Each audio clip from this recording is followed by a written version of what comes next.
Nous avons l'honneur d'accueillir ce soir M. Jean-Jacques Kouriansky, qui est un grand expert de l'Amérique latine, auteur de plusieurs ouvrages, dont le dernier est intitulé « Progressisme et démocratie en Amérique latine ». Très facile à lire, très succinct et facile à transporter en avion ou dans un sac. Voilà. Et alors, M. Kouriansky, vous dirigez l'Observatoire de l'Amérique latine à la Fondation Jean Jaurès et vous publiez régulièrement des analyses sur l'Amérique latine. Je vous remercie vraiment d'avoir accepté notre invitation, sachant que votre agenda est très chargé. Nous accueillerons à la fin de notre débat M. Mauricio Vargas, qui est ancien ambassadeur de la Colombie jusqu'à récemment, et en France, et qui est écrivain, journaliste pour El Tiempo de la Colombie. Et il partagera avec nous sa vision sur l'avenir de la démocratie en Amérique latine. La notion de démocratie, c'est un sujet dont on parle beaucoup, pas seulement en Amérique latine, on en parle même en France, à l'issue du débat sur la réforme de la retraite et le 49.3 et d'autres... certains décrets aussi, on dit, est-ce que c'est la démocratie comme on se la représenterait? Et aussi, on a, si on parle du contexte de l'Amérique latine, on a eu plusieurs incidents qui nous ont fait réfléchir, tels que le cas où le président du Pérou, Pedro Castillo, avait tenté de dissoudre le Parlement en décembre 2022, c'est très récent, alors que le Parlement s'apprêtait à voter une motion de destitution à son encontre. Finalement, le Parlement avait été préservé suite au refus de l'armée, de la Cour constitutionnelle et de l'exécutif d'appuyer le président, qui voulait gouverner par décret. Donc, c'est un exemple d'une démocratie qui nous paraissait comme ayant pu être affaiblie. En janvier 2023, vous vous rappellerez des événements rapportés dans les médias avec l'occupation du Congrès et de la Cour suprême et du palais présidentiel au Brésil après l'élection démocratique du président Lula, qui avait défait de justesse le président Bolsonaro. Encore une fois, on a réfléchi, on s'est dit « Oups, la démocratie est peut-être un peu affaiblie ou en tout cas mise à défi ». On ne peut pas oublier non plus, ce n'est pas exclusif à l'Amérique latine, on ne peut pas oublier l'assaut du Capitole aux États-Unis en janvier 21 par les partisans du président Trump suite à la défaite à ces élections. Encore une fois, vu de l'extérieur, on se dit, est-ce que la démocratie est fragilisée? Ce ne sont pas des pratiques auxquelles on pourrait s'attendre. Comment se mesure la force ou la faiblesse d'une démocratie? Les critères sont nombreux. Et je vais vous en parler en prenant comme exemple des études qui sont faites chaque année par le qui s'appelle le Democracy Index, l'index de la démocratie, et qui est produit chaque année par The Economist Intelligence Unit, qui est une organisation, une société qui existe en Angleterre depuis le 19e siècle, et qui produit chaque année, en se basant sur des indices, un état des lieux de la démocratie dans le monde.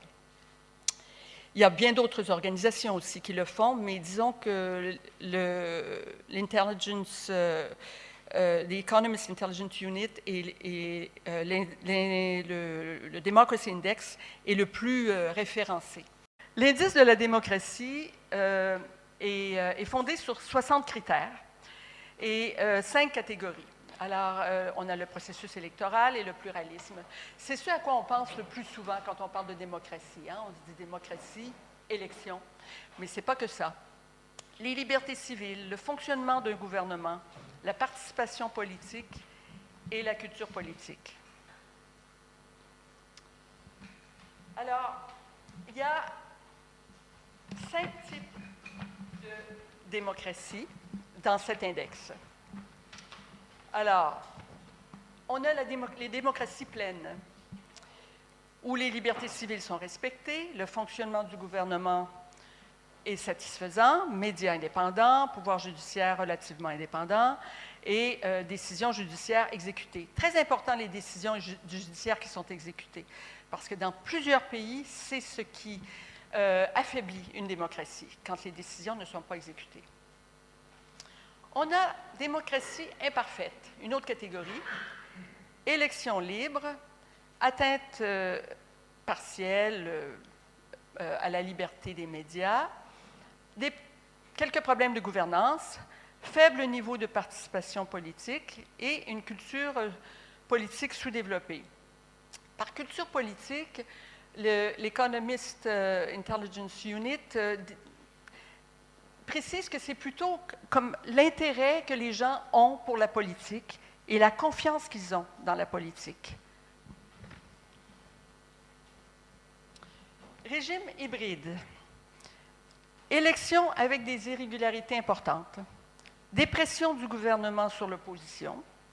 Souvent, le gouvernement va accepter que l'opposition existe, mais seulement dans la mesure où l'opposition ne joue pas vraiment un rôle d'opposition. Corruption, bon, ils ont dit généralisée, mais ça peut être corruption à tous les niveaux, finalement, à tous les grades. État de droit faible, absence de liberté de la presse, ou liberté de la presse un peu limitée, pouvoir judiciaire non indépendant. Et on arrive au régime autoritaire, où le pluralisme politique n'existe pas, ou est très, très limité, où il existe seulement en surface, mais pas vraiment. Des institutions de la démocratie qui ne sont pas vraiment présentes. Des élections qui ne sont pas libres, c'est-à-dire les gens vont aller voter, mais il n'y aura qu'un parti sur la liste, ou encore, ils savent pertinemment que s'ils votent pour l'opposition, ils risquent d'avoir des répercussions. Violation fréquente des libertés civiles, médias contrôlés par l'État, ça c'est un facteur très important qui indique qu'une démocratie est faible. Et un pouvoir judiciaire, normalement, pas du tout indépendant. Alors, ça résume. Voyons maintenant comment l'Amérique latine se classe. Alors, disons, on va dire les Amériques. On va commencer par les Amériques. Alors, les Amériques, on a en bleu foncé, évidemment, on a le Canada, dont je suis très fière. Hein? Ça se classe bien. Les États-Unis, un peu moins. Voilà. Ensuite, on passe à...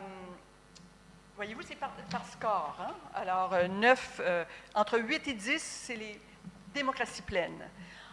Les démocraties un peu défaillantes, entre 6 et 8. Et là, voilà, un instant. Ça, c'est ce qu'on voit dans le bleu moins foncé. Alors, c'est le bleu plutôt pâle. Alors, ce sont, voyez-vous, les pays... et je devrais dire, dans les pleines démocraties, voyez-vous, on retrouve le Costa Rica, on retrouve le Chili et on retrouve l'Uruguay. Et ensuite, on passe à des démocraties imparfaites, qui est ce que vous voyez, le bleu plutôt pâle. Et on passe dans les régimes hybrides. Et on a le Mexique, on a le Pérou, le Paraguay, l'Équateur, l'Honduras, le Salvador, le Guatemala et la Bolivie. Et on a les régimes autoritaires, qui sont les pays qu'on connaît. Cuba tombe dans cette catégorie, le Nicaragua et le Venezuela. Bon, le reste du monde, comme vous pouvez voir, il y a beaucoup de régimes autoritaires. Alors, juste pour revenir, pour les démocraties imparfaites, qui étaient en bleu pâle, avions, pour les régimes plutôt hybrides, nous avions, ce qui est en jaune, nous avions le Pérou, le Paraguay, l'Équateur, le Mexique, l'Honduras, le Salvador, Guatemala, Bolivie. Voilà. Alors, maintenant, qu'est-ce que ça nous dit, tout ça? Ça nous dit qu'il y a différents grades de démocratie. Et ça nous dit aussi, en fait, que si on regarde à l'échelle mondiale, ce n'est pas si décourageant que ça. Parce que, à l'échelle mondiale, si on regarde les chiffres, dans 3 des 4 catégories, ou 4 des 5 catégories, l'Amérique latine se classe mieux que la moyenne des pays du monde. Donc ça, ce sont de bonnes nouvelles. Que ce soit pour le pluralisme électoral, le fonctionnement des élections, le fonctionnement du gouvernement, la participation politique. Il y a que la culture politique qui est un peu plus basse et les libertés civiles l'emportent nettement sur la moyenne globale. Donc ça, ce sont les bonnes nouvelles, en ce sens que l'Amérique latine en soi, avec l'exception de quelques pays, est en bonne condition et que c'est pas si préoccupant que ça. Maintenant, on va parler des cas particuliers et on va regarder un peu ce qu'on entend par démocratie. Voilà. Alors, je change de... Voilà. Maintenant, Monsieur Kuryansky, j'aimerais bien vous poser quelques questions. On va commencer par l'exemple du Pérou. Le Pérou, qui est un pays, finalement, qui connaît une démocratie assez constante, sauf durant la brève période de Fujimori, mais qui, finalement, a eu beaucoup de sursauts. Hein? On a beaucoup de présidents, plusieurs présidents au Pérou qui soit n'ont pas pu finir leur mandat, soit ont été poursuivis en justice, soit sont actuellement incarcérés ou en sont sortis. Qu'est-ce que, d'après vous, ça signifie? Dans le cas du Pérou, est-ce que le Pérou, on pourrait considérer que le Pérou, à l'issue de ce qui s'est passé au Parlement récemment, est-ce que le Pérou pourrait être un pays que l'on pourrait considérer dans un état de vulnérabilité au niveau démocratique? Bien, merci Madame la Présidente, mais bon, c'est aussi le rôle des conférenciers. Je vais mettre un peu de sable dans le déroulé que vous avez prévu. Je vais répondre à la question sur le Pérou, rassurez-vous. Les critères que je vois là sont extrêmement intéressants, mais je ferai plusieurs remarques.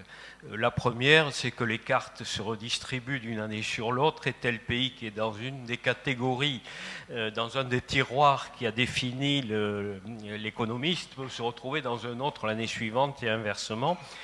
Moi, ce qui me paraît intéressant, c'est ce qui manque, c'est-à-dire le problème de l'insécurité, qui est là lorsqu'il y a insécurité, lorsqu'il y a des violences qui sont à la fois des violences physiques, qui est une des caractéristiques malheureusement de l'Amérique latine, ou une insécurité sociale, la démocratie sociale depuis 1966 est considérée comme un critère important de vie démocratique par les Nations Unies. D'ailleurs, dans les 3 pays qui arrivent en tête, donc l'Uruguay, le Costa Rica, le Chili. L'Uruguay, le Costa Rica, bon, le Chili dans une moindre mesure, mais l'Uruguay et le Costa Rica sont des pays qui ont une tradition de démocratie sociale ancienne. notamment l'Uruguay, depuis le président Badge, avant la Première Guerre mondiale. Donc on voit que les pays qui se trouvent en tête, je crois que c'est l'Uruguay qui est le premier dans le classement, je ne sais plus, j'ai regardé le classement, mais je ne sais pas si c'est le dernier ou le précédent, est en 11e position, donc avant certains pays européens, et donc celui qui combine le mieux les critères de liberté démocratique, d'équilibre des pouvoirs et la démocratie sociale. Le problème de l'insécurité me paraît quand même une donnée qui est à prendre en compte, dans la mesure où s'il y a violence, ça veut dire qu'à quelque part il y a un court-circuit dans le système politique. Si on prend les chiffres des morts par homicide dans plusieurs pays d'Amérique latine, ou même dans la quasi-totalité, ils se trouvent au premier rang mondial, et quelquefois avec des chiffres qui sont impressionnants, qui rappellent ceux de conflits guerriers. Quand on regarde le nombre d'homicides au Mexique ou au Brésil, par exemple, il y a là un problème qui mériterait d'être examiné plus en détail, en vue de corriger, je veux dire, ou de nuancer le classement qui est proposé. Alors, il y a un autre élément qui me paraît aussi très particulier à l'Amérique latine. Alors c'est vrai qu'on considère l'Amérique latine comme le troisième espace démocratique dans le monde après l'Amérique du Nord et l'Europe, mais il y a quand même un élément qui est très différent, d'un côté comme de l'autre. L'indépendance des pays d'Amérique latine est assez éloignée de celle de la grande majorité des pays africains et d'un certain nombre de pays asiatiques. En ce sens que c'est une démocratie, je dirais, de type athénien.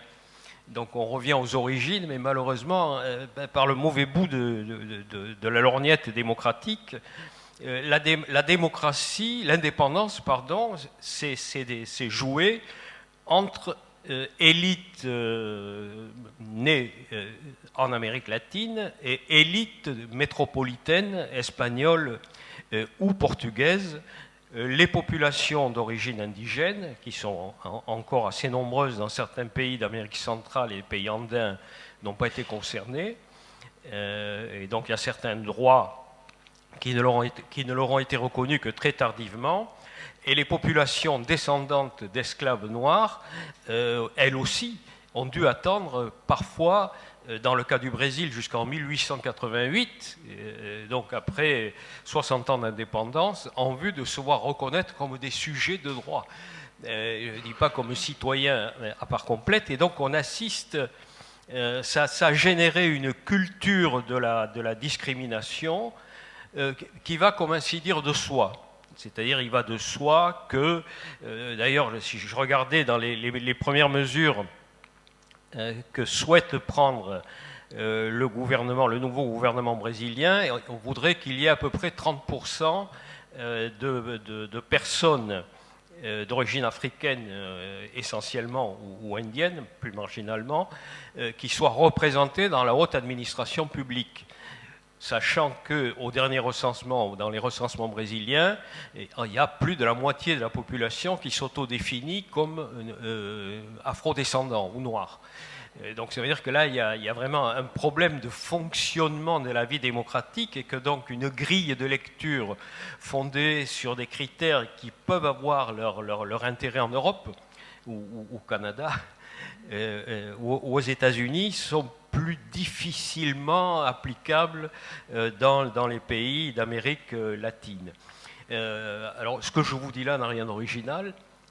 Ça se retrouve dans beaucoup d'ouvrages, et peut-être l'un des plus intéressants a été écrit par l'un de vos compatriotes, un historien, M. Gérard Boucher, qui est un historien canadien, du Québec, et qui a écrit un livre extrêmement intéressant sur les cultures, les indépendances des pays d'Amérique latine, et il y consacre un chapitre sur ces conditions très particulières de l'indépendance et de l'accession à l'indépendance qui marquent les esprits et l'esprit des lois, finalement. L'esprit des lois, il y a des règles effectivement, mais qui s'appliquent plus ou moins bien en fonction de cet héritage culturel. Pour prendre une comparaison africaine qui est un peu anachronique, là je vais faire bondir les historiens, c'est les indépendances d'Amérique latine, et c'est un peu ce qui s'est passé au début du 19e siècle et ce qui s'est passé en Rhodésie au 20e, qui est devenu le Zimbabwe. Donc, ce sont les colons britanniques qui ont pris le pouvoir et mis à l'écart donc l'administration des natifs, des fonctionnaires venus de Londres, de la métropole. Donc on se trouve un peu dans ce contexte-là. Alors en ce qui concerne le Pérou, donc effectivement l'enchaînement des événements est d'ailleurs assez révélateur de ce qui se passe dans beaucoup de pays d'Amérique latine. Donc on a un système démocratique sur le papier, une constitution sur laquelle il n'y a pas grand-chose à dire, mais qui pourtant fonctionne de plus en plus mal. C'est-à-dire que si on regarde le déroulé depuis le président Fujimori des élections et du devenir des présidents péruviens, pratiquement tous sont en fuite, se sont suicidés, sont en prison, sont assignés à résidence. Et donc Mme Boluarte elle-même fait maintenant l'objet d'une demande de destitution de la part des parlementaires avec une vie. Je veux bien pluralisme politique, d'accord, mais qu'est-ce que ça veut dire le pluralisme politique au Pérou? Il y a un certain nombre de sociologues qui ont écrit un livre, plusieurs sociologues qui ont écrit un livre extrêmement intéressant sur la disparition du système des partis politiques au Pérou depuis le président Fujimori.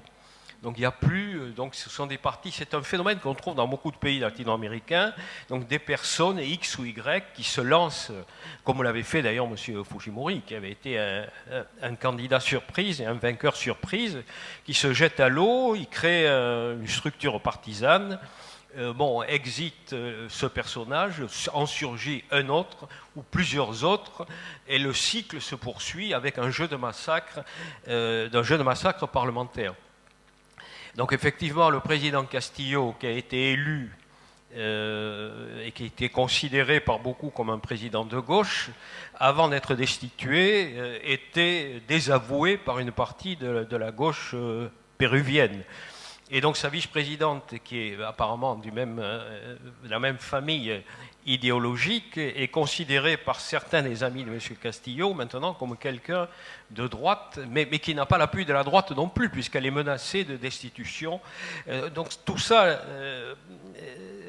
renvoie à ce que je vous disais tout à l'heure sur les conditions de l'indépendance du Pérou, avec ce grand clivage qu'on retrouve en Équateur d'ailleurs, sur la population andine qui est d'origine indienne, qui se sent historiquement sous-représentée, et les gens de la côte et de Lima, qui sont soit des descendants de créoles blancs, soit des gens ladinisés, disons, occidentalisés, et qui ne s'identifient pas, à la population andine, avec des chocs culturels extrêmement brutaux que l'on constate aujourd'hui, et un refus d'admettre souvent, ce qui est devenu d'ailleurs un thème d'actualité aux États-Unis, on refuse d'admettre le jeu électoral, le résultat des urnes, mon candidat a gagné. Alors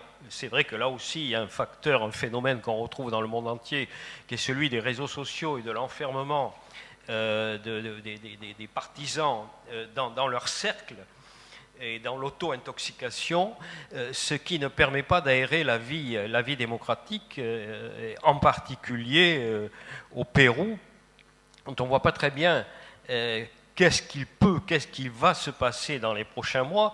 Le résultat de la menace de destitution qui pèse sur la présidente Boluarte, c'est que le Congrès a fait sentir à la présidente qu'il fallait qu'elle mette un terme à son intention de dissolution et d'élection anticipée. Donc là, on touche au thème que vous avez évoqué de la corruption. C'est vrai que la vie parlementaire dans des pays comme les pays latino-américains, ce n'est pas une vie désagréable. Donc il y a là des des intérêts particuliers, je dirais, que les parlementaires essaient de perpétuer jusqu'au maximum du temps qui leur est imparti, et on retrouve une poule y trouverait difficilement, c'est petit, on s'y retrouve difficilement dans des classifications droite-gauche, dans les partis politiques, lesquels, comment, qui. Je veux dire, le cas du Pérou est assez caricatural de ce point de vue-là.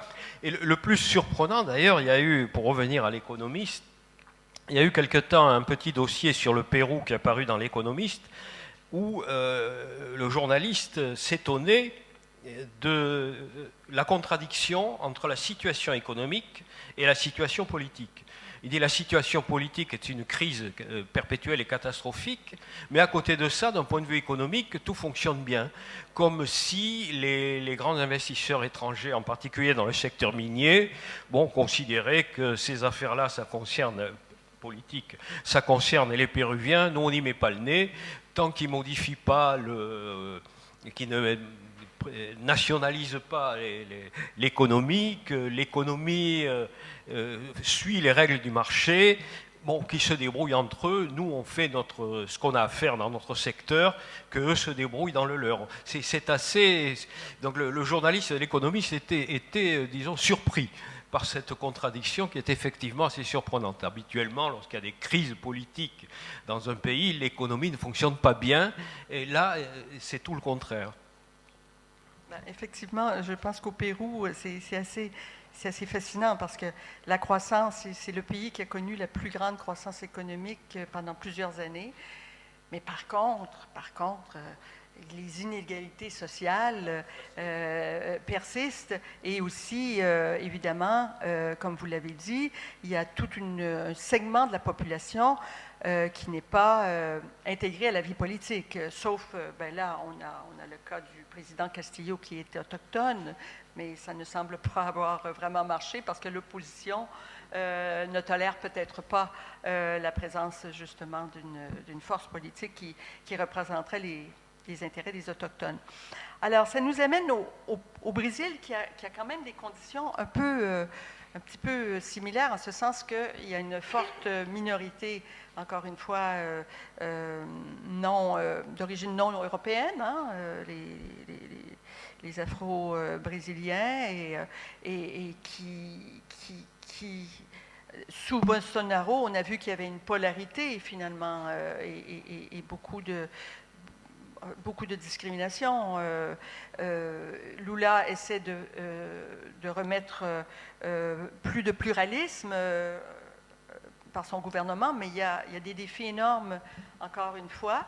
Alors, peut-être qu'on peut en parler, savoir quelles sont les problématiques pour le Brésil. Oui, non, le Brésil, alors c'est un autre cadre, une autre situation.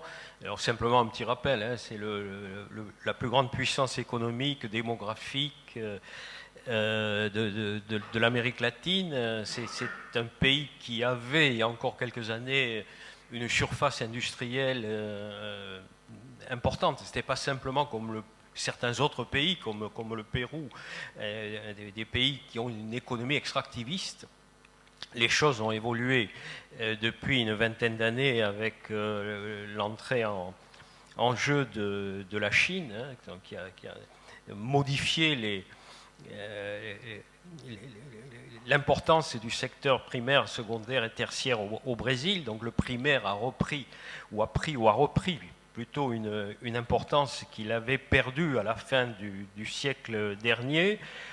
Et la démocratie, même remarque, alors là que pour le Pérou ou ailleurs, fonctionne avec ce poids du passé, ce poids même qui est caricatural dans le cas du Brésil. Il y a eu une indépendance sans guerre. Ça a été une affaire de famille. C'est quelque chose qui est une construction historique assez intéressante et assez curieuse. Le roi du Portugal s'est installé, chassé par Napoléon, s'est installé dans sa colonie principale. Donc la colonie est devenue capitale de l'Empire. Il s'y trouvait très bien. Il ne voulait plus revenir au Portugal. Il a fallu que les Portugais le rappellent pendant plusieurs années qu'il était roi du Portugal avant tout. Et il est parti en laissant le Brésil à son fils.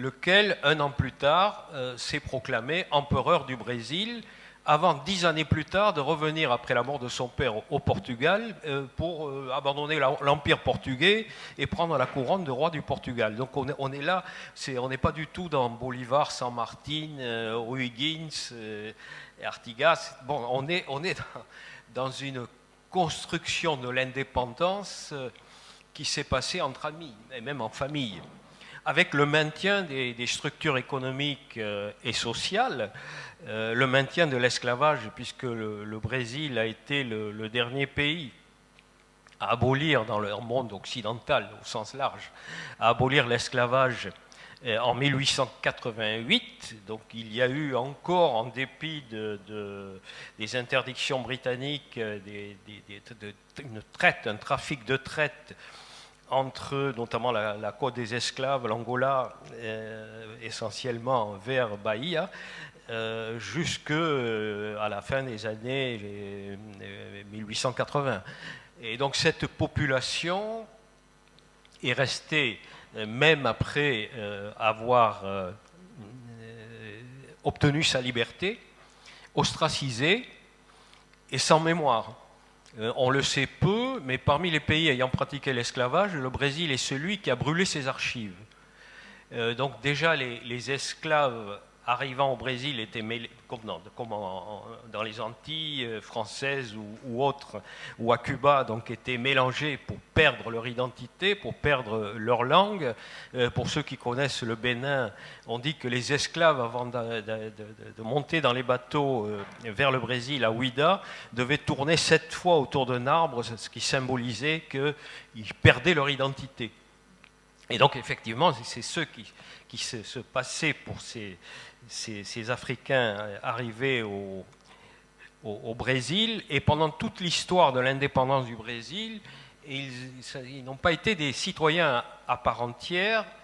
Ils n'avaient pas accès à l'école, ou très difficilement. Et ce n'est qu'avec la Constitution de 1988 que l'obligation de savoir lire et écrire a été abolie, ce qui a permis à 10-15% de la population, essentiellement des afrodescendants, d'accéder au vote.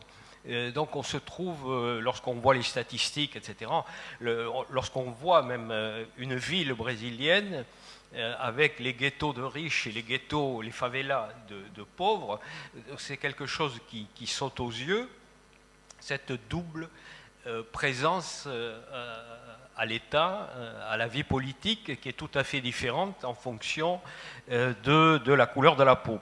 Alors, bon, il y a depuis quelques années, donc ça a commencé avec la démocratisation du pays, notamment le président Fernando Henrique Cardoso, puis ensuite avec le président Lula, une tentative de réintégrer ou d'intégrer cette population qui est nombreuse, puisque d'après les sondages, ce serait 50 à 54% de la population totale, de l'intégrer notamment par l'école, par l'université, leur permettre d'être des citoyens comme les autres.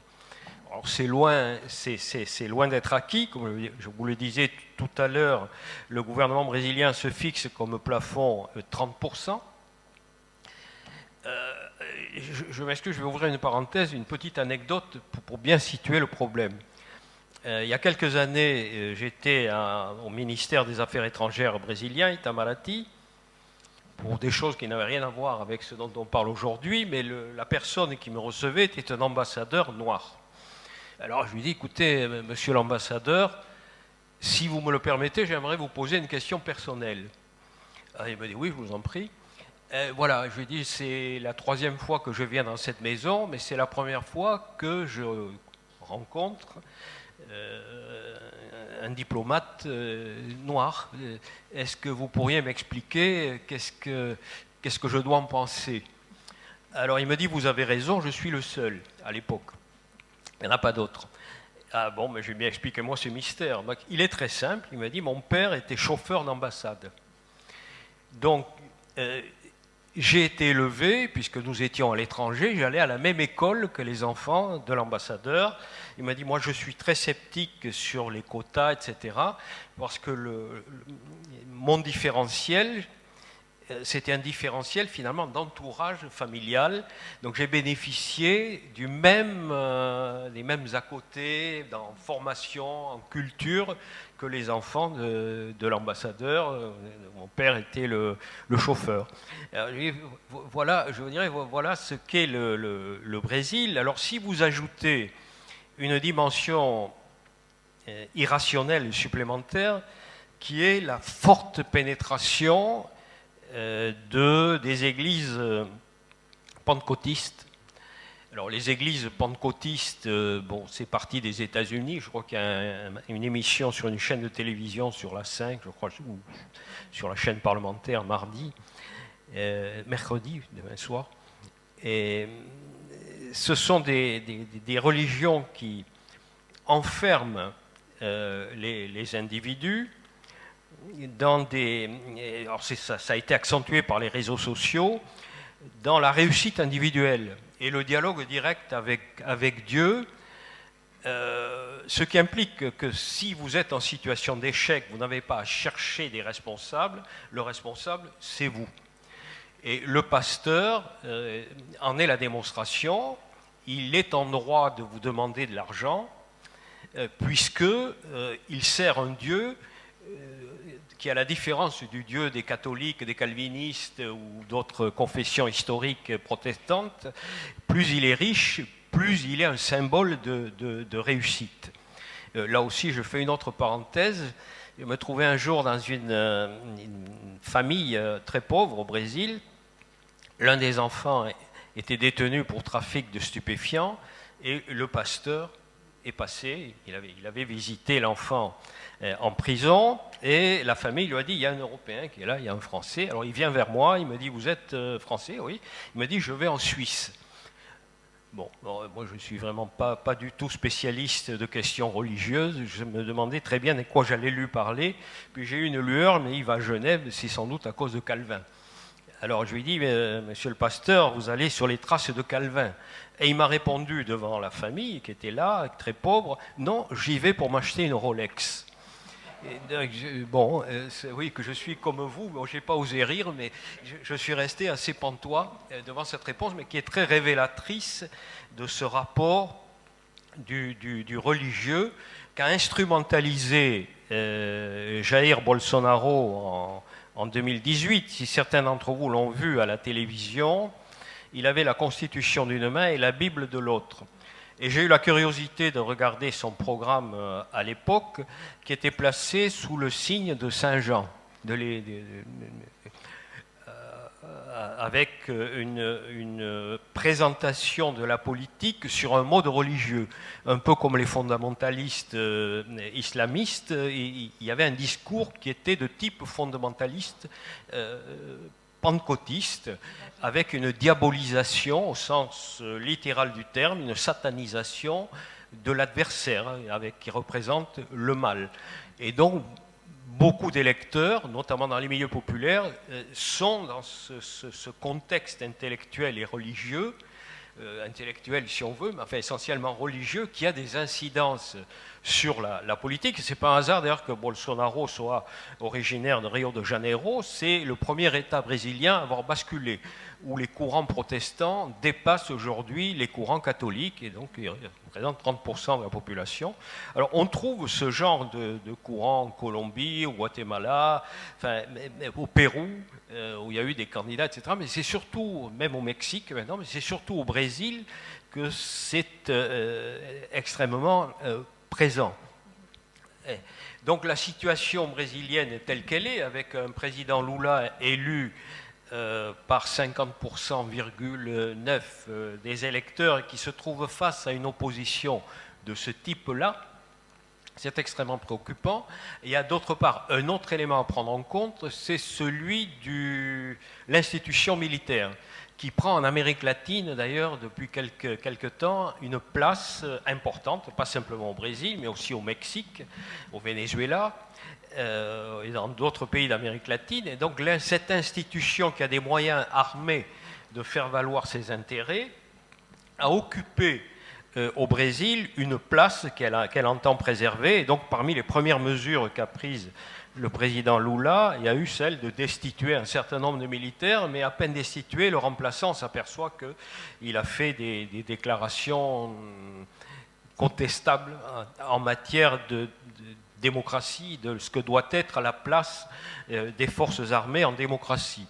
Donc Lula a envoyé un certain nombre de militaires se battre contre, essayer de venir à bout des orpailleurs, des garimpeiros. Mais bon, malgré tout, il vaut mieux effectivement que les militaires soient là que dans les bureaux des ministères civils, mais c'est affecté aux militaires qui ont la charge de la défense de la souveraineté une tâche qui relève de la sécurité intérieure. Et c'est une évolution que l'on trouve également au Mexique, où de plus en plus de militaires sont responsables d'entreprises, responsables de grands services.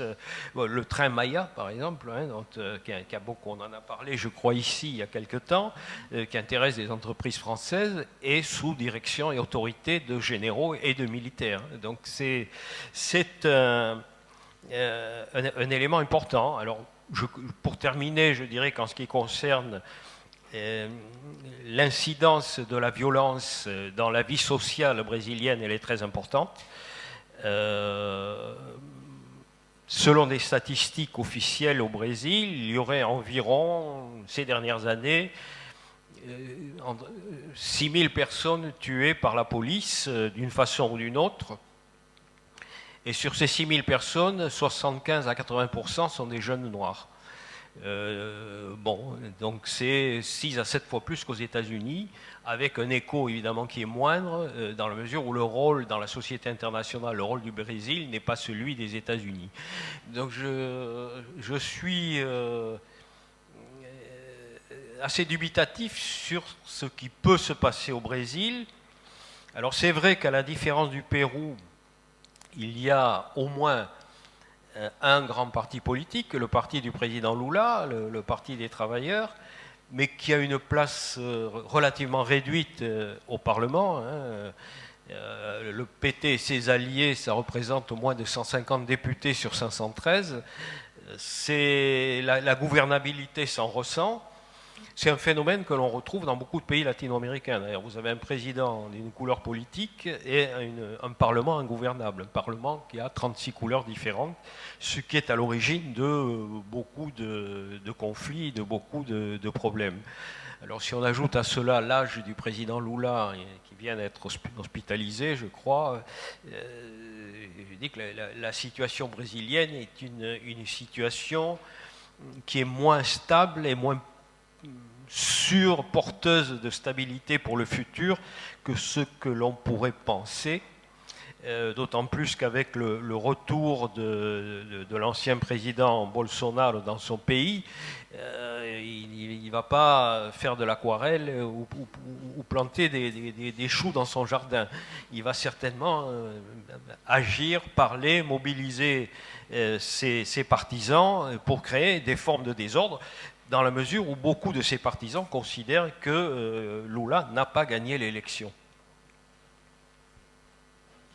Alors, ça nous amène, parce que vous avez soulevé plusieurs points qui semblent être des fils communs.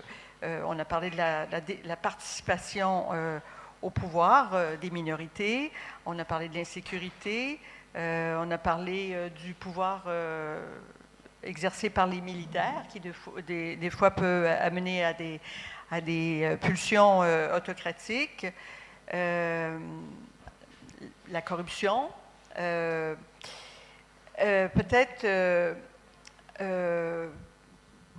vous demander, en règle générale, parce qu'on n'a parlé que de 2 pays spécifiquement, mais en règle générale, quels seraient les grandes lignes, d'après vous, qui permettraient, les fils conducteurs pour permettre à des pays de maintenir une base solide, démocratique, et à éviter éviter les caveats qu'on retrouve finalement, ce qu'on a décrit, la faible participation des minorités et aussi la grande disparité des pauvreté, richesse, etc., etc. Donc, idéalement, un pays qui adhère, parce qu'on a parlé brièvement de l'Uruguay, on a parlé du Chili, qui sont des pays qui ont maintenu finalement un niveau de démocratie assez solide depuis... bon, le Chili, c'est quand même assez récent, hein, c'est depuis Pinochet. Quels sont les grands fils conducteurs d'après vous? Puis après ça, je demanderai à l'ambassadeur Vargas de nous donner son point de vue.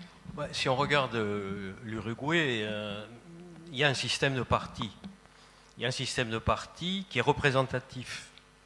Il y a les partis traditionnels, les Colorado, on l'appelle libéraux et national, blanc. Ensuite, il y a le front des partis de gauche, Frente Amplio. Et donc, ce système de partis, la population se sent représentée. Et il y a, malgré tout, un sens de l'État, collectivement, et un sens, je dirais, de l'État social, comme il y en avait un en Europe au lendemain de la Deuxième Guerre mondiale, avec le capitalisme régnant, c'est-à-dire social, dans la démocratie chrétienne, allemande, mais aussi italienne, et la social-démocratie, donc un centre-gauche mariant le libre marché avec un filet de protection sociale. Donc c'est grosso modo ce qu'on retrouve en Uruguay, qui permet de comprendre que l'Uruguay, en dehors, il y a eu malgré tout un accident dictatorial après la guerre de Corée, mais c'est un pays qui est assez stable, qui est bien classé d'ailleurs dans tous les classements sur le fonctionnement de la démocratie, parce que donc il y a un respect quelquefois tatillon des règles, il y a un sens de l'État et un respect de la Constitution, de l'alinéa, machin, enfin, c'est vraiment... Il n'y a pas plus tatillon qu'un citoyen uruguayen, hein, pour faire remarquer ce qui va, ce qui ne va pas. Et il y a un sens du collectif en disant que bon, il faut un filet social minimal. C'est ce qu'on retrouve dans une certaine mesure, ça s'est un peu dégradé ces derniers temps au Costa Rica. Donc après la guerre civile de 1948, le président de l'époque, Figueres, avait dit bon, on va faire des économies pour faire du social et une caisse de péréquation pour les producteurs de café. On va supprimer les forces armées. Donc c'est le pays sans armée. Et effectivement, à partir de là, le Costa Rica a créé des services publics dignes de ce nom, un peu comme en Uruguay ou en Europe.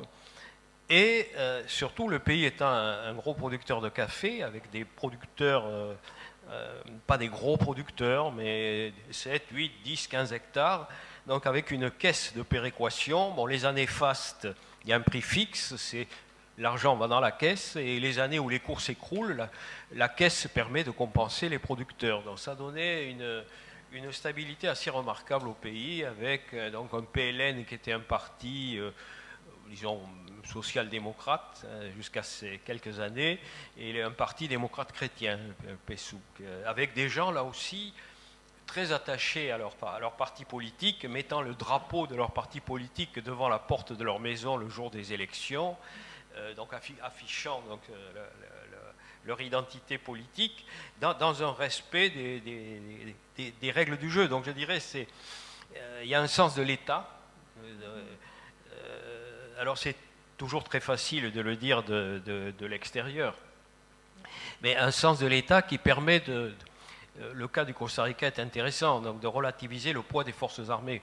Parce que bien souvent, comme au Mexique, pourquoi le président se trouve acculé à se replier sur les forces armées? Parce qu'il n'a pas confiance dans l'administration civile, il n'a pas confiance ni même à son parti politique, et donc il pense que c'est dans les forces armées qu'il peut trouver des gens et un minimum de sens de l'État en vue de faire marcher, de construire le train Maya, de faire marcher le nouvel aéroport de Mexico, et ainsi de suite. Alors,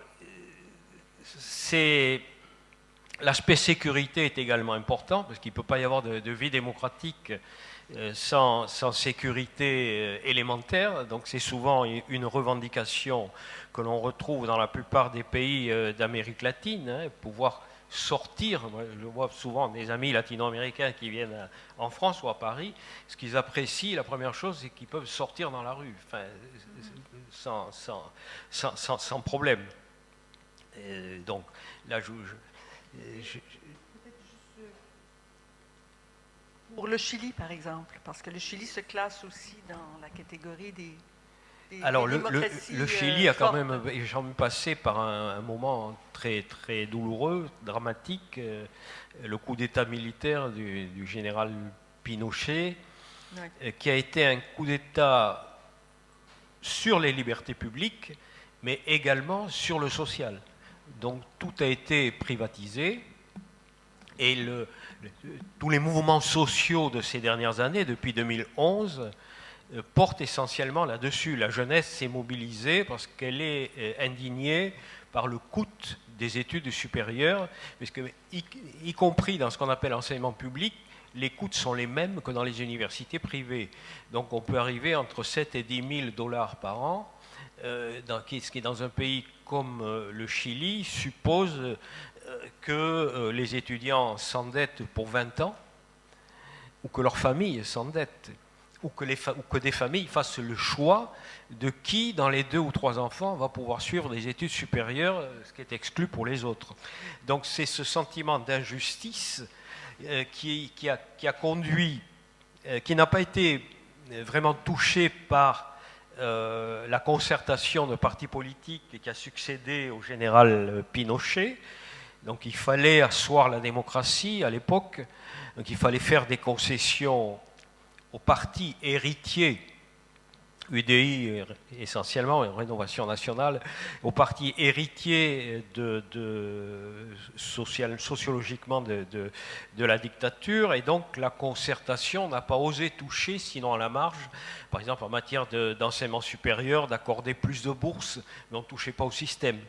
Et donc on a vu ce qu'on a vu, et la solution qui a été proposée, qui a été demandée et qui finalement a été proposée par le nouveau président élu, c'est de faire une nouvelle constitution autorisant finalement la création à nouveau au Chili, ça existait dans le passé, de services publics en matière de santé, d'éducation supérieure surtout, et de transport. Alors, malheureusement, pour le président, son pari a échoué. La constituante qui a été élue, mais avec une forte abstention, on retrouve un phénomène sur la distance avec les institutions. Ce sont des gens trop radicaux qui ont été élus et qui ont pondu une constitution qui faisait du Chili notamment un État plurinational, accordant non pas simplement des droits à la parole, à l'existence de leur langue aux populations notamment mapuche du sud du Chili, mais définissant un État comme le Chili, qui a une grande tradition jacobine, comme un État plurinational qui a fait peur, avec une justice particulière, etc., un peu comme en Bolivie, mais la Bolivie est un pays à majorité indigène ou autochtone, comme on dit au Canada. Et donc il a fallu rebattre les cartes. Il va y avoir des élections au mois de mars pour élire une nouvelle constituante. Je ne me rappelle plus comment les Chiliens l'ont appelée. Et à la fin de l'année, rebelote, il va y avoir un vote sur le texte que doivent adopter avant la fin de l'année les constituants. le problème pour le Chili, c'est qu'on se trouve, alors que c'était un pays à la sortie de la dictature qui avait une certaine confiance dans l'État, où la jeunesse a pris progressivement ses distances, et on a vu des scènes de violence extrême en 2019, où les services publics, je dirais le métro, certaines stations de métro ont été totalement détruites et démolies, incendiées par des manifestants qui ont eu des comportements suicidaires, je dirais, qui ne se reconnaissent plus dans ce que représente l'État. Voilà, donc ça c'est un grand défi pour le président, qui lui non plus n'est pas un président disposant d'une majorité au Parlement chilien. À la constituante, on verra. Alors, on voit vraiment comment c'est complexe. Hein? C'est un sujet d'une complexité parce qu'il y a tellement de... C'est très difficile finalement de catégoriser et de dire voici la démocratie parfaite, parce qu'elle est parfaite nulle part. Et la morale de cette histoire, c'est qu'il faut prendre les éléments positifs qu'on retrouve dans chacun des pays et puis essayer de... Il y a un pays dont on n'a pas parlé, qui est le cas extrême. Alors celui-là, on peut dire qu'il n'est pas démocratique du tout. Il n'est pas non plus... il n'y a pas d'État. C'est Haïti. Ah oui, d'accord. C'est dramatique. On n'en parlera pas trop longtemps, étant donné que ce n'est pas l'Amérique latine. Non, mais on n'a pas parlé du Venezuela, mais...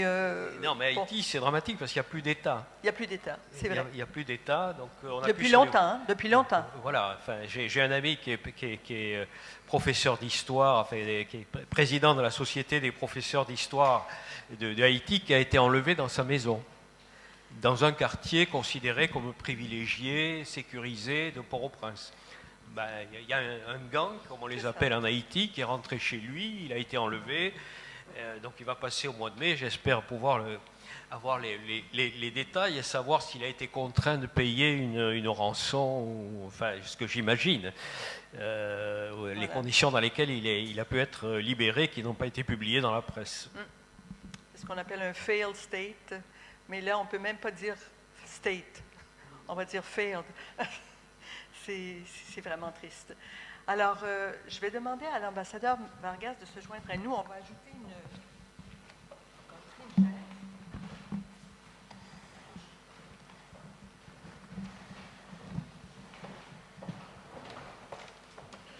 Merci. Ambassadeur, je vous mets au milieu. Voilà.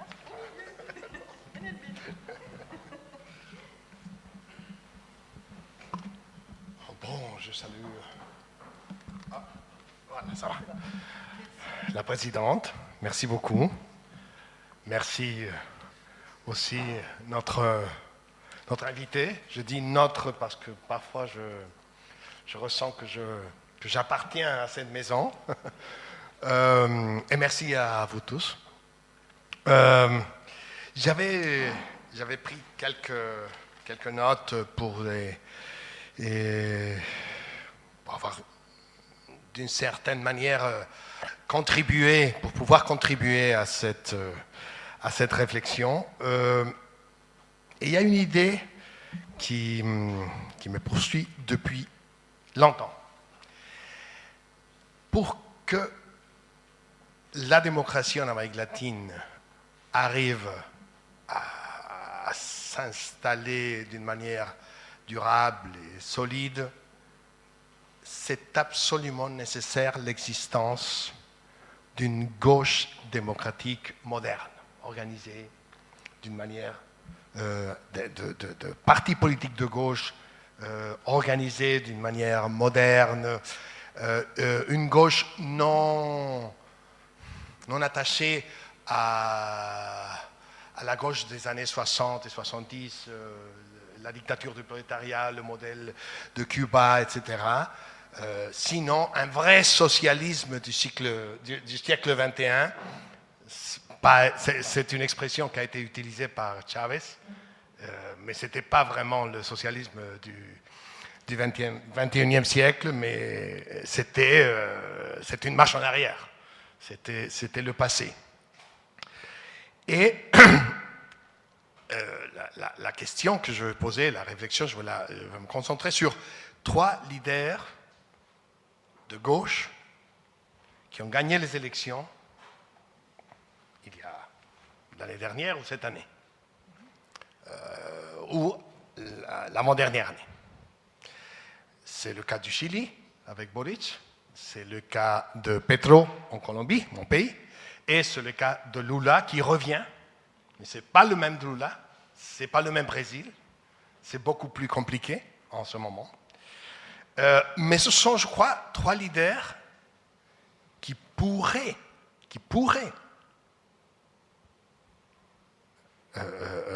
construire les bases d'une gauche démocratique moderne et durable. Mais ce n'est pas facile. Ce n'est pas du tout facile. Boris a été élu non seulement comme l'espoir, il représentait l'espoir non seulement de la gauche et des secteurs populaires et des étudiants, parmi lesquels il était un des leaders, mais aussi des minorités qui ont été oubliées pendant des décennies au Chili. Petro en Colombie a été élu par un désir évident de changement qui a mobilisé non seulement des bases populaires de gauche ou qui étaient devenues de gauche, mais aussi, très important, une classe moyenne qui votait toujours au centre droite ou à droite. Une classe moyenne qui avait toujours peur de la guérilla, après 50 années de FARC et d'autres groupes de guérilla, alors la classe moyenne avait toujours peur de voter à gauche, parce qu'il y avait cette guérilla.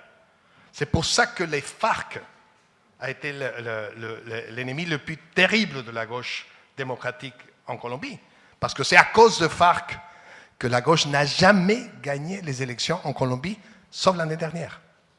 Avant l'année dernière, jamais. C'est le seul pays de l'Amérique latine où même le candidat de gauche n'avait jamais arrivé au deuxième tour, par exemple. Il n'y avait pas de possibilité, avec l'existence des FARC, qu'un candidat de gauche gagne l'élection présidentielle. Parce que c'était pour la classe moyenne qui décide, finalement, qui fait un peu l'arbitre des élections, c'était impossible. Il y avait des soucis, il y avait des peurs terribles à l'arrivée de la gauche. Avec les accords avec les FARC en 2016, ça a changé, heureusement.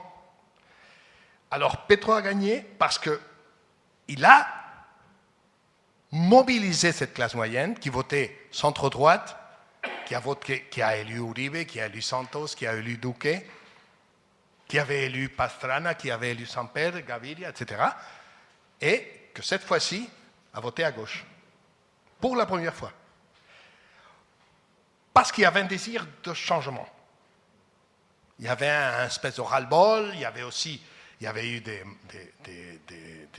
manifestations très violentes, pas exactement comme au Chili, mais c'était très compliqué, et pas exactement comme au Chili, parce que, à nouveau, en Colombie, la violence, depuis 5 décennies de guerre intérieure, les gens ne veulent pas le retour de ce genre de violence politique. Et bon, il y a Lula au Brésil. C'est le retour d'un président qui a réussi à libérer de la pauvreté à des dizaines de millions de Brésiliens dans ses premiers mandats. Maintenant, c'est très différent. Il faut le voir. Et il y a une évidence immédiate qui m'inquiète. Les trois ont perdu rapidement son élan. 1 an après la prise du pouvoir, l'opinion favorable sur la gestion de Boris n'est qu'à 29%. Ce sont des chiffres d'hier. À CADEM, l'entreprise de sondage du Chili. Contre 63% d'opinion défavorable. Il a perdu presque la moitié de points favorables qu'il avait quand il est arrivé à la présidence. Quand il a gagné pas quand il a gagné les élections, quand il a pris la présidence, quand il a pris le pouvoir. Pour Petro, en moins de 8 mois, même dérive. Il a passé de 55% d'appui au mois d'août, quand il est arrivé à la Casa de Nariño, à 35%, ce sont des chiffres d'aujourd'hui, de ce matin. Et il y a Lula qui, après 100 jours, à peine 100 jours, il est maintenant au-dessous de 40%. Et la tendance n'est pas bonne. Qu'est-ce qui se passe pour cette gauche? Ils sont arrivés pour un désir de changement. Surtout, c'est très clair au Chili et en Colombie, mais aussi au Brésil. Mais les espoirs de changement, ce sont des sentiments parfois plutôt vagues. Tout le monde qui vote pour un changement a une idée dans sa tête du changement qui n'est pas nécessairement l'idée que ce changement, du changement qui va se produire, s'il va y avoir un changement.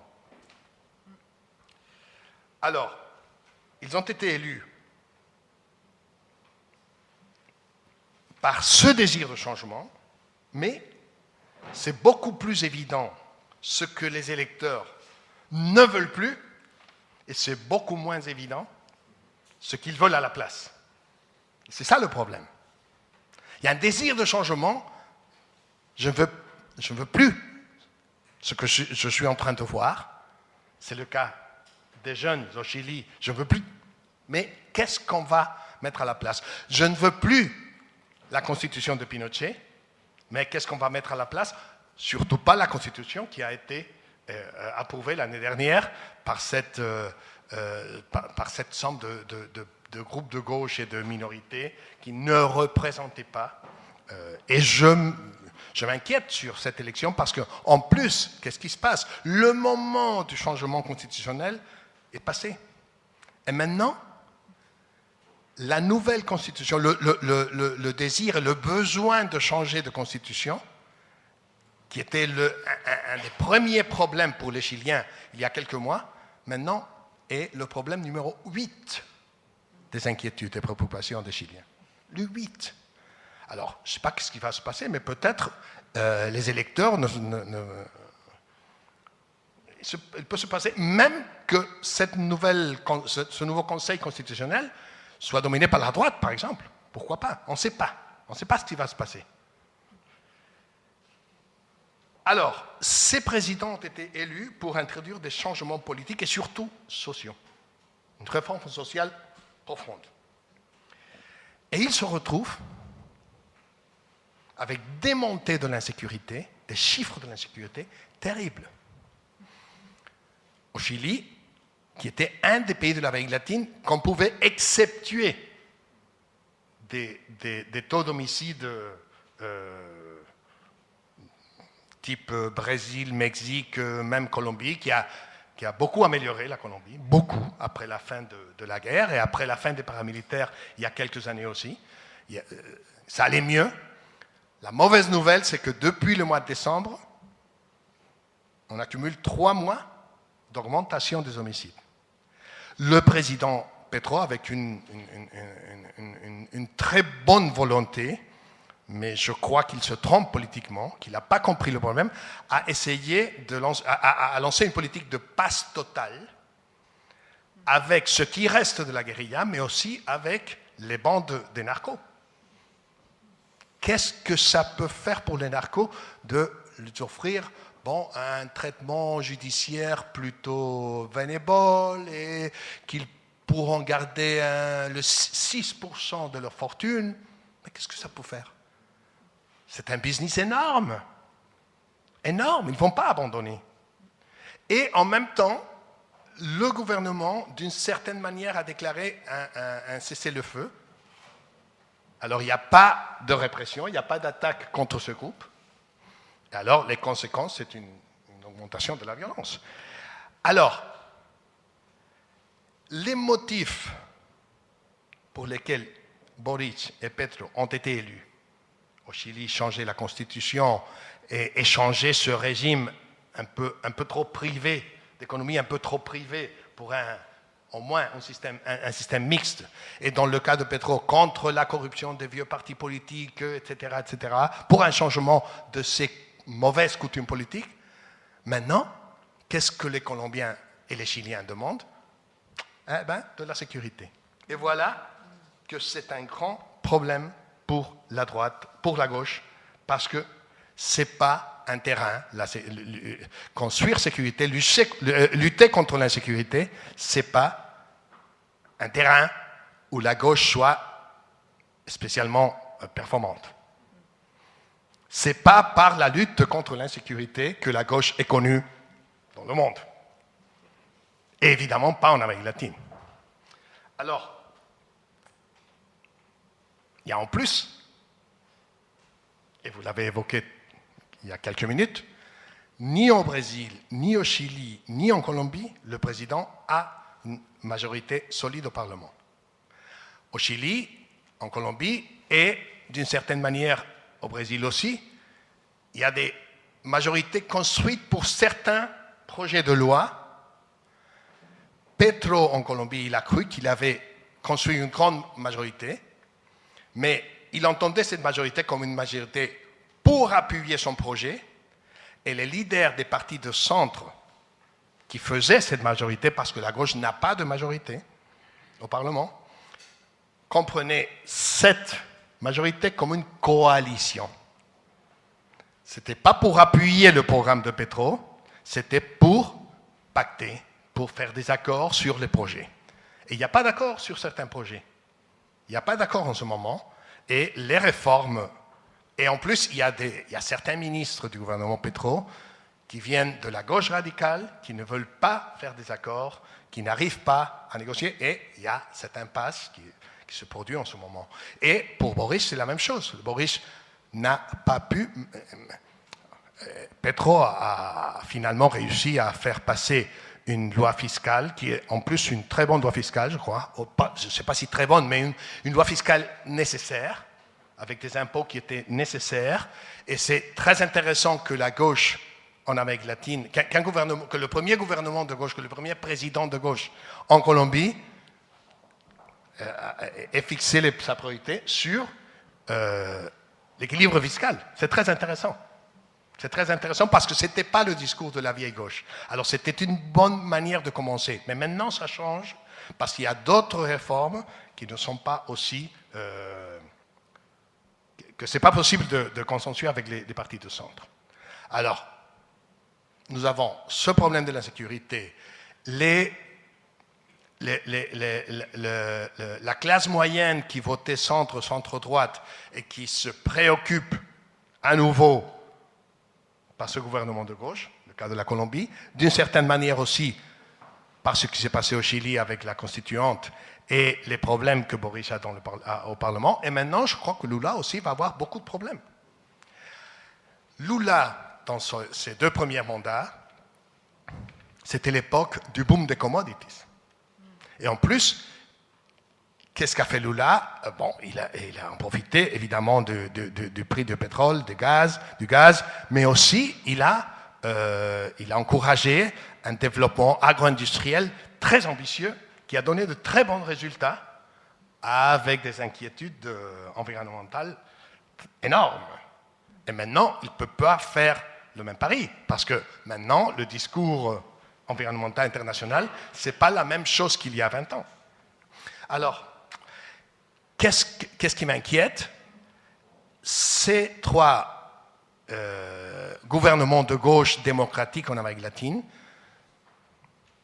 ne sont plus populaires dans les sondages, ont des problèmes dans le Parlement, et il y a l'insécurité qui devient la grande inquiétude de l'opinion publique.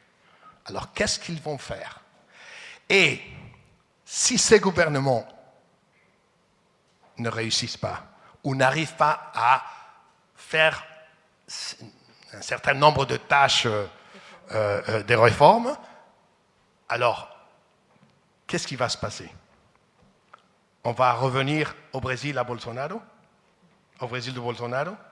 Il va y avoir un Bolsonaro chilien, comme peut-être il va l'avoir en Argentine, avec Milei. Est-ce qu'il va y avoir un Bolsonaro en Colombie? Parce que, et je vais terminer avec ça, mon rêve était tout le temps une démocratie où la pendule faisait centre-gauche, centre-droite, centre-gauche, centre-droite. Et que cela pourrait solidifier la démocratie en Amérique latine. Et maintenant, j'ai vraiment des cauchemars avec ça. Ça va faire, la pendule va faire caudillisme et populisme de droite, de gauche, de droite, de gauche. C'est terrible. J'espère que ces gouvernements arrivent à faire des accords avec les partis de centre. Ils ont besoin du centre. Ils ont besoin de modérer certains. Je crois que Boris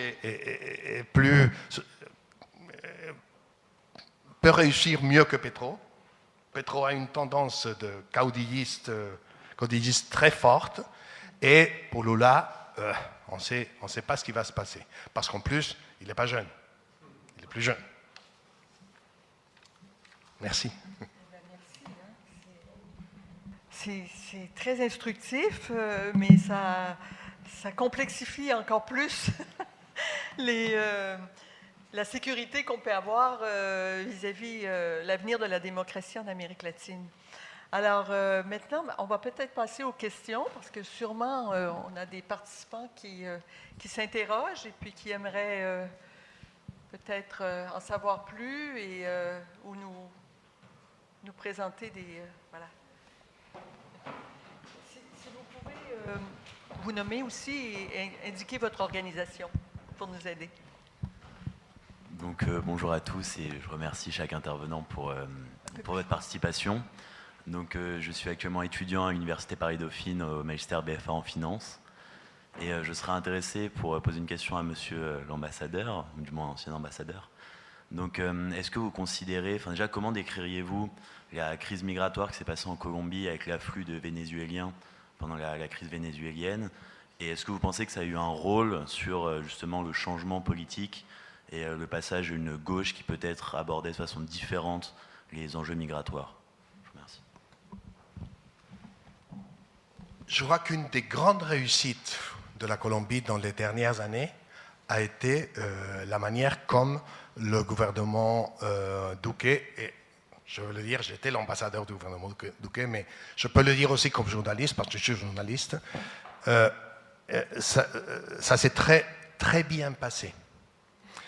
1 800 000 Vénézuéliens sont arrivés en Colombie.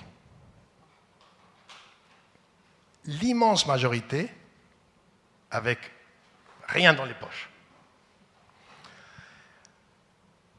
Il y avait un avantage.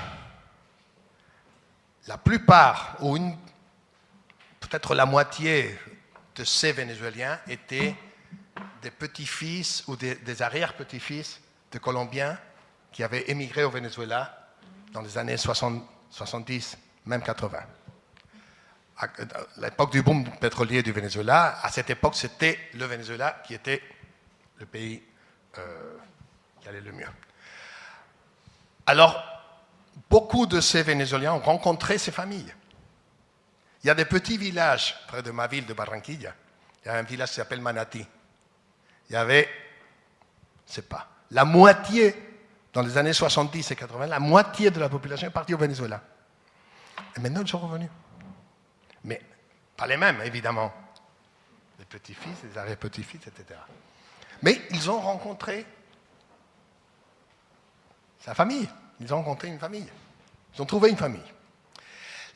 Mais la mesure la plus importante que le gouvernement Duque a prise, c'est de donner des documents à 1 800 000 Vénézuéliens.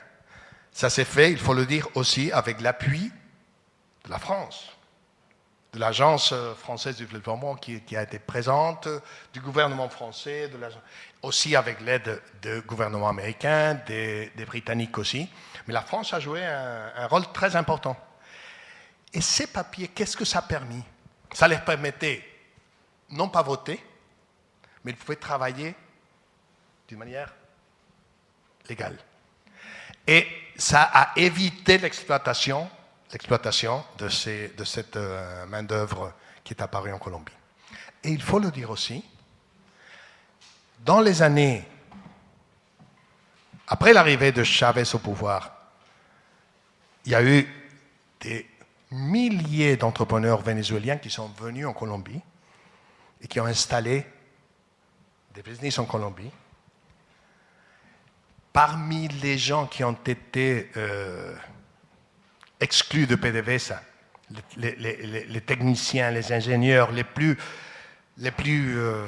smart, les leaders les plus intelligents de PDVSA ont créé des compagnies pétrolières en Colombie et ça a permis que la Colombie double sa production de pétrole. Maintenant, c'est incroyable. Le Venezuela faisait, il y a 20 ans, 3,5 millions de barils par jour et la Colombie faisait 500 000. Maintenant, la Colombie fait 850 000 et le Venezuela n'arrive pas à faire 600 000. C'est incroyable. Et en plus, ces 600 000, il y a des phénomènes de corruption terribles qui sont en train d'apparaître dans les journaux, même au Venezuela. Bon, alors, je crois que ça n'a eu aucune influence sur l'élection présidentielle. Ces personnes n'avaient pas le droit de voter, sauf s'ils récupéraient, parce qu'ils pouvaient dire « je suis le fils d'un Colombien, je peux être Colombien », mais ce n'était pas aussi vite que ça, ils préféraient ce document. Mais c'est vrai qu'il y a eu aussi quelques, je ne sais pas, 100 000, 150 000, 200 000 qui ont préféré chercher aller jusqu'au Chili. Parce qu'ils étaient, au Chili, c'était l'économie latino-américaine la plus, etc. Il y avait d'autres qui ont cherché, il y en a eu d'autres qui ont cherché à aller aux États-Unis, évidemment. Mais au Chili, et qu'est-ce qui se passe au Chili? Les Vénézuéliens, au Chili, ne sont pas comme en Colombie. Les Vénézuéliens et les Colombiens ne sont plus ou moins des frères. Il y a des familles partout, c'est une frontière qui a des gens qui habitent d'un côté de l'autre, il y a des familles partout. Ce n'est pas le cas au Chili. Et au Chili, ça ne va pas du tout avec les immigrants. C'est une différence. Merci beaucoup. Permettez, je voudrais ajouter un point sur le Chili. Il y a au Chili beaucoup de migrants haïtiens. Dans un pays où il n'y a pratiquement pas de population afrodescendante, excepté dans le nord du pays, qui a été pris au Pérou à la fin du XIXe siècle, mais c'est infinitésimal. C'était infinitésimal et est apparu brutalement un racisme anti-noir, anti-haïtien au Chili qui explique, notamment dans le nord du Chili, dans la partie frontalière avec le Pérou, que Boric ait fait ses plus mauvais résultats et que le candidat qui lui ait été opposé est un candidat d'extrême droite, caste, qui a fait une partie de sa campagne sur le thème des migrants, plus haïtiens que vénézuéliens. Et ça, c'est un phénomène préoccupant, effectivement, pour tout ce que vous avez dit tout à l'heure, sur s'il y a un échec des candidats de centre-gauche, il peut y avoir en face, au Chili, une extrême droite, une nouvelle extrême droite anti-migration, raciste, et qu'on peut retrouver effectivement aussi en Argentine aux élections de l'année prochaine. C'est déplorable. Est-ce qu'on aurait d'autres questions? Oui, Patricia?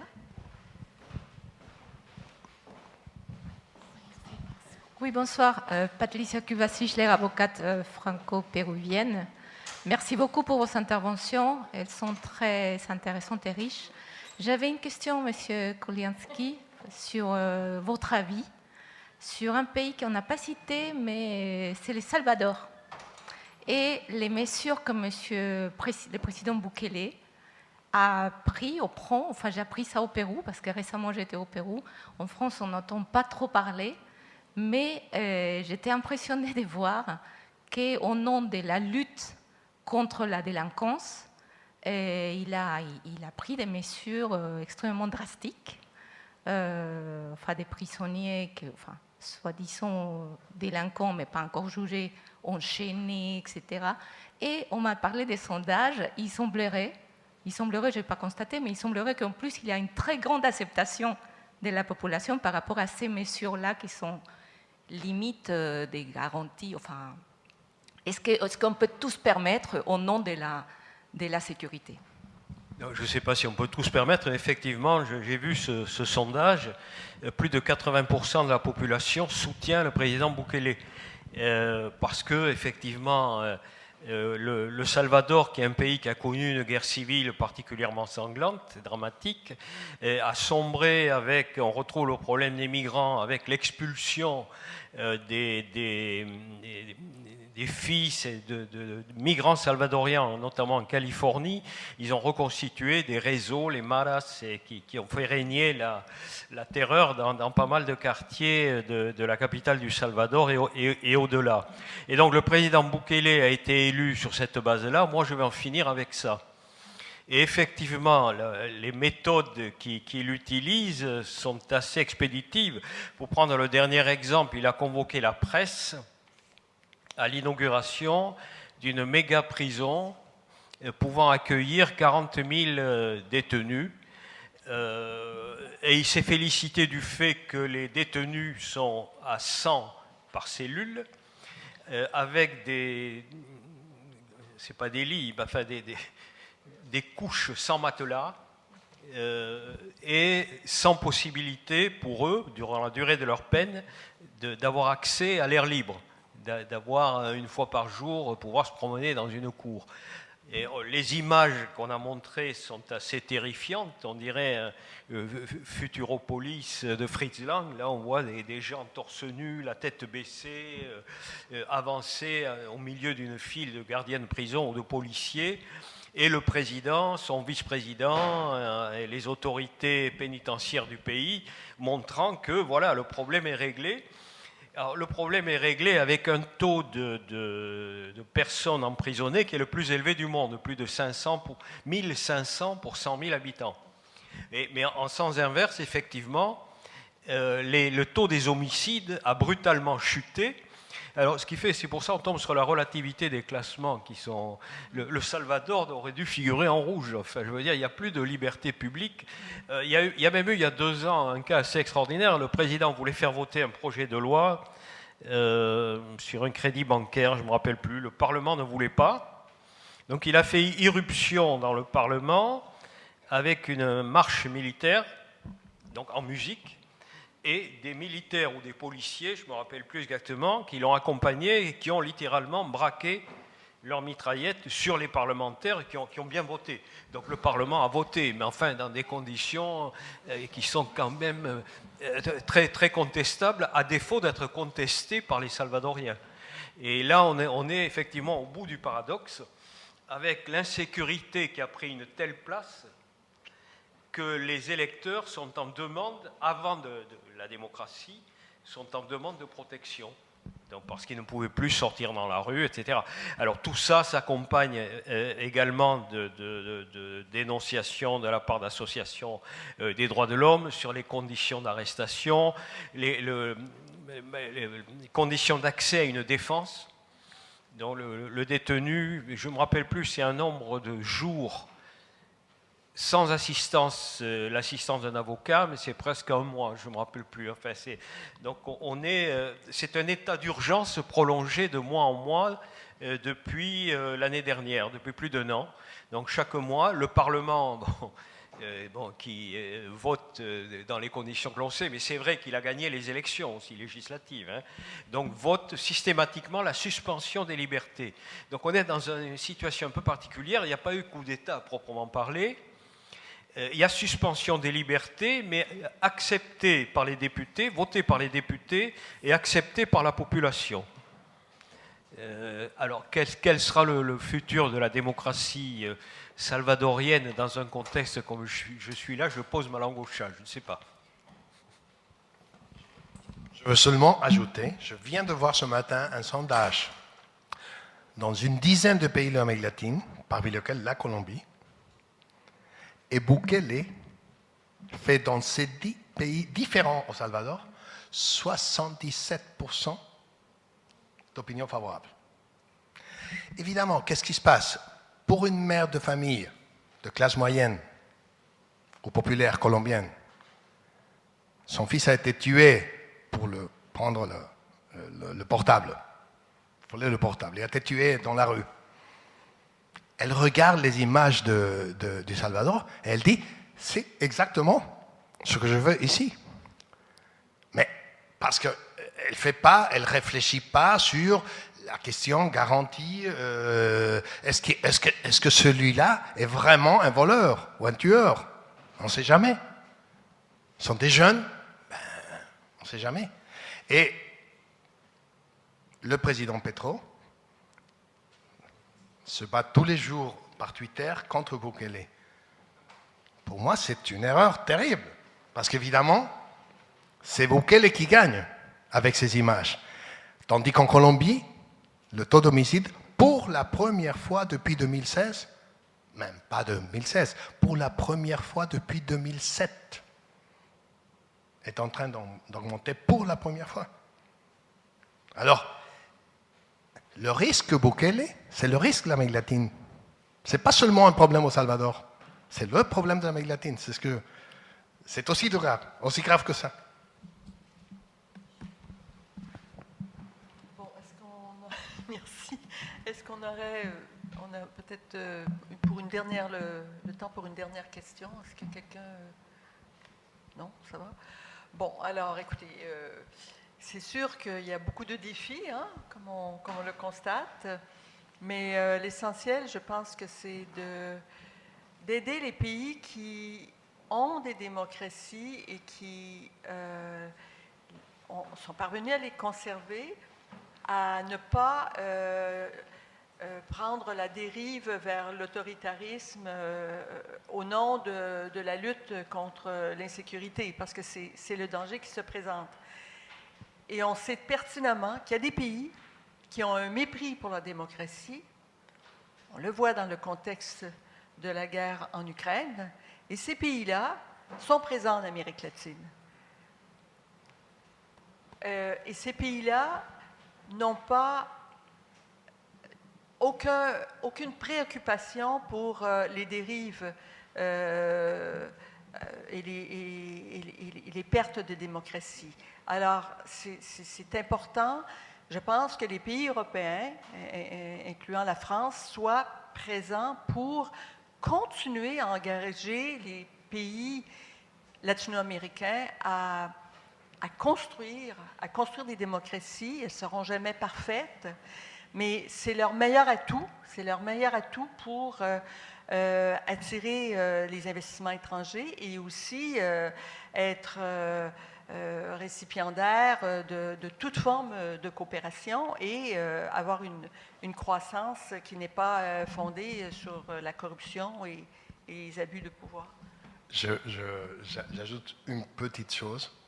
On parle de crise de la démocratie en Amérique latine. Il y a 50 ans, il n'y avait pas de démocratie en Amérique latine, sauf peut-être en Colombie ou au Venezuela. En Amérique du Sud, c'était rouge. Alors, au moins, on a ça. Il faut le préserver, il faut consolider, il faut se battre pour défendre ça et pour l'améliorer. Sur un point qui rejoint votre conclusion sur la nécessité pour les autres démocraties d'apporter leur soutien, l'Espagne va présider l'Union européenne à partir du 1er juillet et la présidence espagnole a beaucoup insisté pour que on renoue avec la tradition des sommets CELAC, fait communauté des États d'Amérique latine et de la Caraïbe, avec l'Union européenne. Le dernier sommet avait eu lieu en 2015. Et alors, au lendemain, donc c'était programmé, c'était au lendemain de l'affaire de Crimée, mais ça avait été maintenu. Mais depuis, on est resté pour l'Union européenne, dans une vision centrée sur elle-même et sur ses problèmes avec ses voisins de l'Est. Et l'Espagne a souhaité rappeler à l'Union européenne qu'elle avait aussi d'autres fronts, en particulier en Amérique latine. Et donc elle l'a fait, elle a tenu d'ailleurs la semaine dernière une réunion à Saint-Domingue, en République dominicaine, une conférence ibéro-américaine. Il y a la conférence de la langue espagnole avec les différentes académies à Cadix ces jours-ci. Et deuxième point, il y a un autre pays européen qui lui aussi, mais c'est probablement une des conséquences de la perte de son marché russe et des préoccupations sur celui de Taïwan.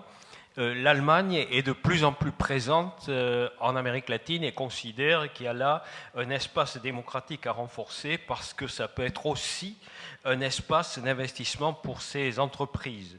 Donc le président allemand était au Mexique au mois de septembre, il était à la prise de fonction de Lula au mois de janvier, le chancelier allemand était également fin février au Brésil, au Chili et en Argentine, et le vice-président allemand était en Colombie. Donc il y a là, les Allemands ont organisé pour la première fois en 2019 une conférence Allemagne-Amérique latine. Donc il y a un tandem, Espagne et Allemagne, qui était assez inattendu en ce qui concerne l'Allemagne, mais qui est cohérent avec ce qui se passe en Russie, puisque les Allemands y ont perdu un gros marché. Et donc il y a donc là une réponse à votre attente, j'imagine, et il faudra voir comment se déroule ce sommet qui va se tenir à Bruxelles la deuxième quinzaine de juillet. Et c'est très important parce que si l'Europe ne fait pas ses devoirs en Amérique latine, c'est la Chine qui est en train de le faire. Voilà. La Chine fait ses devoirs en Amérique latine. Alors, merci à nos intervenants. Vous avez été extraordinaires. On a beaucoup appris. Et puis, il faut maintenir une optique positive. Hein? Et il y a du travail à faire. Et je pense que ça motive chacun d'entre nous, lorsqu'on parle aux autorités françaises, de les motiver à être très engagés, de plus en plus engagés vers l'Amérique latine, parce que c'est gagnant-gagnant. Merci beaucoup à tous. Hein.